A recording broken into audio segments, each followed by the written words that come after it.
स्वेच्छाकृत रक्तदान शिविर रक्तदान महत्दान गंजाम जिला पुरुषोत्तमपुर ब्लॉक जामुनी ग्राम गणेश चतुर्थी पूजा उपलक्षे स्वेच्छाकृत रक्तदान शिविर अनुष्ठित।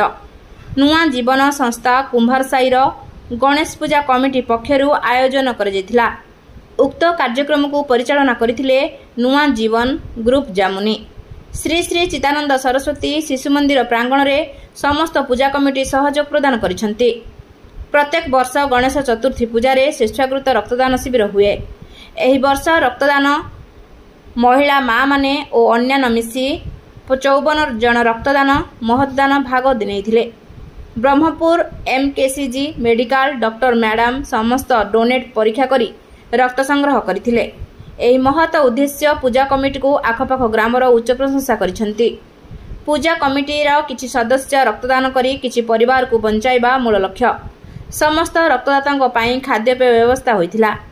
नुआ जीवन ग्रुप शेष समस्त को साधुवाद जणाइथिले।